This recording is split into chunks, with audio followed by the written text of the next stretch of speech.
Crore crore kilometre দূরের এই সমস্ত গ্রহকে আল্লাহ কোরআন মাজিদে বলেন এই সমস্ত গ্রহগুলো এরকম বিক্ষিপ্ত অবস্থায় আছে, একটা সময় এরকম ছিল না। আওয়ালাম ইয়ারাল্লাযীনা কাফারু আন্নাস সামাওয়াতি ওয়াল আরদ কানাতা রাতকান ফাফাতাকনাহুমা।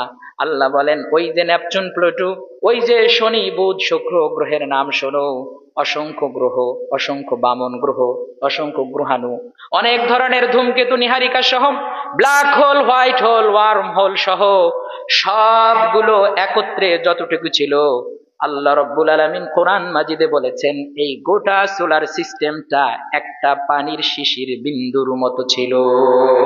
সুবহানাল্লাহ। ওইখান থেকে কিভাবে হলো এই জমিন? আল্লাহ রাব্বুল আলামিন বলেন আওয়ালাম ইয়ারাল্লাযীনা কাফারু, কাফেররা কি একবারও আমার আসমানের দিকে তাকায় না, একবারও কি আমার জমিনের দিকে তাকায় না? কানাতা রাতকান, এটা তো একটা বিন্দু ফোটার মতো ছিল। ফাফাতাকনাহুমা, আমি আল্লাহ রাব্বুল আলামিন বিগ ব্যাং থিওরির মাধ্যমে, মহাবিস্ফোরণের মাধ্যমে আমি এমন ভাবে বিকট আওয়াজ দিয়ে দুনিয়া তামাম জাহান তৈরি করলাম, আজ নেপচুন, প্লুটো সহ সারা পৃথিবী, সারা জীবন সম্প্রসারিত হচ্ছে।